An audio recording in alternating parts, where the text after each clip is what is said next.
Hi hello അസ്സാം വലൈക്കും friends. എല്ലാവർക്കും സുഖമല്ലേ? എല്ലാവർക്കും സുഖമായിട്ടിരിക്കട്ടെ. നമ്മുടെ ബൊഗൈൻവില്ല ഇതുപോലെ നല്ല കാട് പിടിച്ച് തിങ്ങി നല്ല പോലെ പൂക്കണമെങ്കിൽ കുറച്ച് ടിപ്സുകളും ഒക്കെ നമുക്ക് ചെയ്യാനുണ്ട്. അപ്പോൾ എന്താണെന്നൊക്കെ നമുക്ക് കണ്ടിട്ട് വരാം.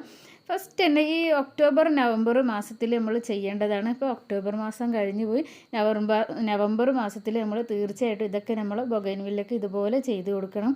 ഇതുപോലെ നല്ല മണ്ണ് അടഞ്ഞിപ്പോൾ മഴയൊക്കെ പെയ്തൊക്കെ നിന്നതല്ലേ, അപ്പോൾ മണ്ണൊക്കെ നല്ല പോലെ അടഞ്ഞു കിടക്കുന്നുണ്ട്. അപ്പോൾ ഒരു കത്തി എന്തെങ്കിലുമൊക്കെ എടുത്തിട്ട് അതിൻ്റെ മണ്ണൊക്കെ നല്ല പോലെ ഒന്ന് ഇളക്കി കൊടുക്കണം നമ്മൾ ആദ്യം ചെയ്യേണ്ടത്. എല്ലാ ചെടിച്ചട്ടിയിലും നമ്മൾ ഇതുപോലെ മണ്ണ് നല്ല പോലെ ഇളക്കി കൊടുക്കുക.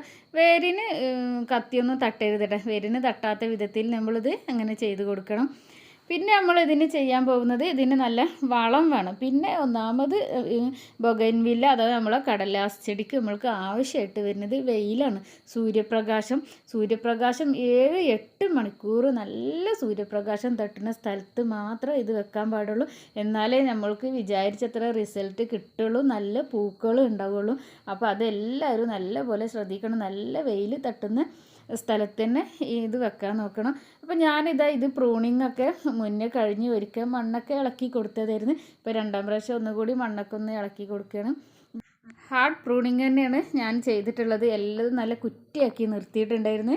പിന്നെ നമുക്ക് സോഫ്റ്റ് പ്രൂണിങ്ങും ചെയ്യാം. അത് എല്ലാത്തിൻ്റെ നമുക്ക് നല്ല വലുപ്പത്തിൽ ചെടി നിൽക്കണമെങ്കിൽ എല്ലാതും തലപ്പ് ചെറുതായിട്ടൊന്ന് കട്ട് ചെയ്ത് കൊടുത്താൽ മതി.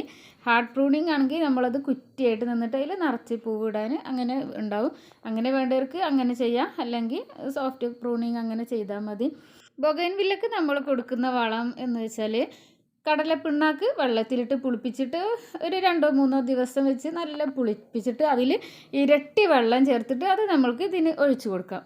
പിന്നെ നമ്മളെ വേസ്റ്റ് വരുന്ന പച്ചക്കറികൾ, ഉള്ളിത്തോട്, പഴത്തൊലി, മുട്ടത്തോട്, പിന്നെ ചായപ്പൊടീൻ്റെ ചണ്ട്, തേയിലച്ചണ്ടിയൊക്കെ ഉണ്ടാവുമല്ലോ, അതൊക്കെ നല്ലപോലെ മിക്സിൻ്റെ ജാറിലിട്ടിട്ട് അടിച്ച് അതിലും ഒരു പകുതിയിലേറെ വെള്ളം ചേർത്തിട്ട് അങ്ങനെ ഒഴിച്ചു കൊടുക്കുക. ഞാൻ അങ്ങനെയാണ് കേട്ടോ കൂടുതലും ചെയ്യാറ്. പിന്നെ ഈ കടലപ്പിണ്ണാക്കും അതും ഞാൻ ചെയ്യാറുണ്ട്. അപ്പോൾ നല്ല പൂവുണ്ടാവാറുണ്ട്. പിന്നെ മെയിനായിട്ട് എല്ലാവരും ശ്രദ്ധിക്കേണ്ടത് നല്ല വെയിൽ വേണം കേട്ടോ. നല്ല വെയിലുള്ള സ്ഥലത്ത് തന്നെ വെക്കാൻ നോക്കണം. ബൊഗൈൻവില്ല അഥവാ നമ്മളെ കടലാസ് ചെടി അല്ലേ, കടലാസ് ചെടി നിറച്ച് പൂട്ട് നിൽക്കണ കാണാൻ എന്തൊരു ഭംഗിയല്ലേ. ഇതിപ്പോൾ ഞാൻ പ്രൂണിങ് ചെയ്തത് എന്നത് ഞാൻ വലുതാക്കി നിർത്തിയത് തന്നെയായിരുന്നു. ഇപ്പോൾ ഇങ്ങനെ ഒരു തളിരൊക്കെ ഇങ്ങനെ വന്നപ്പോൾ അതുകൂടി ഞാനൊന്നിങ്ങനെ കട്ട് ചെയ്ത് കൊടുക്കുകയാണ്. അപ്പോൾ ഇതിങ്ങനെ ഇത് മാത്രമേ ഞാനൊന്ന് വലുതാക്കി നിർത്തിയിട്ടുള്ളൂ കേട്ടോ. ബാക്കിയൊക്കെ ഞാൻ ഹാർഡ് പ്രൂണിങ് ചെയ്തിട്ട് അങ്ങനെ നിർത്തിയതാണ്. ഇപ്പം മഴയൊക്കെ മാറി വെയിലായല്ലോ, ഇനി നമ്മുടെ ബൊഗൈൻവില്ല നന്നായി പൂവിടും. അപ്പോൾ അതിന് ഇതൊക്കെ ഒന്ന് ചെയ്ത് കൊടുക്കണം. ബൊഗൈൻവില്ലിൻ്റെ കമ്പ് പിടിപ്പിക്കണം എന്നുണ്ടെങ്കിൽ ഒരു കടലാസ് പെൻസിലിൻ്റെ വലിപ്പമുള്ള കമ്പെടുത്തിട്ട് വേണം നമ്മൾ നട്ടു കൊടുക്കാൻ. അങ്ങനെ ആകുമ്പോൾ പെട്ടെന്ന് അങ്ങനെ ചെയ്താൽ പെട്ടെന്ന് റൂട്ടൊക്കെ വരും, ഇലകളൊക്കെ തളിർത്ത് വരും. ചെടികളും പൂക്കളും ഇഷ്ടമില്ലാത്തവരാരും ഉണ്ടാവില്ല അല്ലേ. എനിക്കൊക്കെ ഭയങ്കര ഇഷ്ടം. ഞാനിത് ഇതിൻ്റെ ബൊഗൈൻവില്ലയൊക്കെ മേലെ ടെറസിൻ്റെ മേലായിരുന്നു. ടെറസിൻ്റെ മേലെ നിന്ന് ഇപ്പോൾ ഞാൻ താഴേക്ക് ഇറക്കിയതാണ്. ഇപ്പോൾ ഈ ഒരു ഭാഗത്ത് ആദ്യം വെയിലില്ലായിരുന്നു, കുറേ മരങ്ങളൊക്കെ ഉണ്ടായിരുന്നു ഈ ഒരു ഭാഗത്ത്. അപ്പോൾ മരങ്ങളൊക്കെ മുറിച്ച് മാറ്റിയപ്പോൾ ഈ ഒരു ഭാഗങ്ങളിൽ നല്ല വെയിലായിട്ടോ. അപ്പോൾ ഞാനത് ഇങ്ങോട്ട് കൊടുത്തു വെച്ചാൽ എനിക്ക് നല്ല ഇത് പൂവിട്ടാൽ എൻ്റെ റൂമിൽ നിന്ന് ജനൽ തുറന്നാൽ നോക്കിയാൽ ഈ പൂക്കളാണ് കാണാൻ കഴിയുക. അപ്പോൾ ഞാൻ അതിനൊരു ഭാഗത്ത് ഭാഗത്താണ് ഞാൻ ഇപ്പോൾ ഇത് മാറ്റി വെച്ചിട്ടുള്ളത്.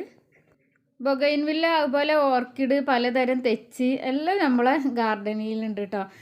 തെച്ചിയൊക്കെ ഒരു 7-8 ഐറ്റംസ് തെച്ചുണ്ട്. അതുപോലെ തന്നെ ഓർക്കിഡും കുറച്ചൊക്കെ ഉണ്ട്. അപ്പോൾ അതിൻ്റെ എല്ലാതും പിന്നെ വളങ്ങൾ എന്തൊക്കെ ചേർക്കേണ്ടത്, ഫ്ലവർ വരാനുള്ളതൊക്കെ അതിൻ്റെ വീഡിയോ ഒക്കെ ഞാനിനി ഓരോന്നായിട്ട് അങ്ങനെ ചെയ്യാം. ഈ ഒരു ടൈമിൽ നമ്മളെ ഫ്രണ്ട്സുകൾ എല്ലാവരും നമ്മളെ വീഡിയോക്ക് ഒന്ന് ലൈക്ക് കൊടുക്കണേ. പിന്നെ പുതിയ ഫ്രണ്ട്സുകൾ ആരെങ്കിലുമൊക്കെ കാണുന്നുണ്ടെങ്കിൽ ഒന്ന് സബ്സ്ക്രൈബും കൂടി ചെയ്തൊന്ന് സപ്പോർട്ട് ചെയ്യണം. ഇപ്പോൾ നമ്മളിതാ മുട്ടത്തോട്, പഴത്തൊലി ചെറുതാക്കി കട്ട് ചെയ്തിട്ട് വേണം നമ്മൾ ഇതിലിട്ട് കൊടുക്കാനും. മുട്ട നല്ല പൊടിച്ചിട്ട് അങ്ങനെ മുട്ടത്തോട് നല്ലപോലെ പൊടിച്ചിട്ട് അതും ചേർത്ത് കൊടുക്കുക. അതുപോലെ നമ്മളെ തേയിലച്ചണ്ടിയൊക്കെ നേരത്തെ പറഞ്ഞല്ലോ, അതും എല്ലാതും നമുക്ക് പച്ചക്കറിൻ്റെ എല്ലാ വേസ്റ്റും നമ്മൾക്ക് ഇതിലേക്ക് ഇട്ട് കൊടുക്കുക. കുറച്ച് വെള്ളം ചേർത്തിട്ട് നല്ല പോലെ ഒന്ന് അരച്ചെടുക്കുക. പിന്നെ നമ്മളെ ബൊഗൈൻവില്ലൻ്റെ പോട്ടിംഗ് മിക്സ്, ചകിരിച്ചോറ്, നമ്മളെ മേൽമണ്ണ്, മേൽമണ്ണ് എന്ന് പറയുന്നത് നമ്മൾ മഴയൊക്കെ പെയ്തിട്ട് ഒലിച്ച് വരുന്നൊരു മണ്ണുണ്ടല്ലോ, അതാണ് മേൽമണ്ണ് കേട്ടോ. ഞാനൊക്കെ മഴ പെയ്താൽ ഒന്ന് പിന്നെ അങ്ങനെ ഒരു മുറത്തിലടിച്ച് വാരി ഒരു ചാക്കിലാക്കി അങ്ങനെ വെക്കുകയാണ് ചെയ്യുക. പിന്നെ ചാണകപ്പൊടി, കരിയില പൊടിച്ചത്, ഇതൊക്കെയാണ് നമ്മുടെ ബൊഗൈൻവില്ലേൻ്റെ പോട്ടി മിക്സ് ആക്കിയിട്ട് നമ്മൾ എടുക്കുന്നത്. കരിയില ഒരു ചാക്കിലാക്കി വെച്ചിട്ട് നമ്മൾ ഇടയ്ക്ക് ഇങ്ങനെ കുറേശ്ശെ നനച്ച് കൊടുത്താൽ അത് നല്ലൊരു വളമായിട്ട് മാറും കേട്ടോ. ഇപ്പോൾ അതാ നമ്മളെ വേസ്റ്റ് പഴത്തൊലി, മുട്ടത്തോട്, ഉള്ളിത്തോട്, അതൊക്കെ നമ്മളിതാ നല്ല പോലെ മിക്സിൻ്റെ ജാറിൽ അരച്ചെടുത്തിട്ടുണ്ട്. ഇപ്പോൾ അതാ അതിൽ ഇത്രയേ ഉള്ളൂ കേട്ടോ. അത്രയും തോനെ ഈ ഒരു ബക്കറ്റിൽ ഫുള്ള് നിറച്ചിട്ട് വെള്ളം ആക്കണം. ആ വെള്ളമാക്കിയിട്ട് പിന്നെ അത് വേണം നമ്മളെ ബൊഗൈൻവില്ലക്കും ഓർക്കിഡിനും റോസിനും എല്ലാ ചെടിക്കും ഇത് ഒഴിച്ച് കൊടുക്കാം കേട്ടോ. അപ്പോൾ ഞാനിപ്പോൾ ഒഴിച്ചു കൊടുക്കുന്നത് നമ്മളെ ബൊഗൈൻവില്ലൊക്കെയാണ്. എല്ലാ വർഷവും നിറയെ പൂവിടാറുണ്ട് കേട്ടോ. നമ്മളെ ബൊഗൈൻവില്ലൊക്കെ നിറച്ച് മാഷാഅല്ലാഹ് നിറച്ച് പൂവിടാറുണ്ട്. നല്ല ഭംഗിയാണ് കാണാൻ. ഇപ്പോൾ ഇതാ ഞാൻ എല്ലാത്തിനും ഇങ്ങനെ ഇതുപോലെ ഒഴിച്ചു കൊടുക്കുന്നുണ്ട്.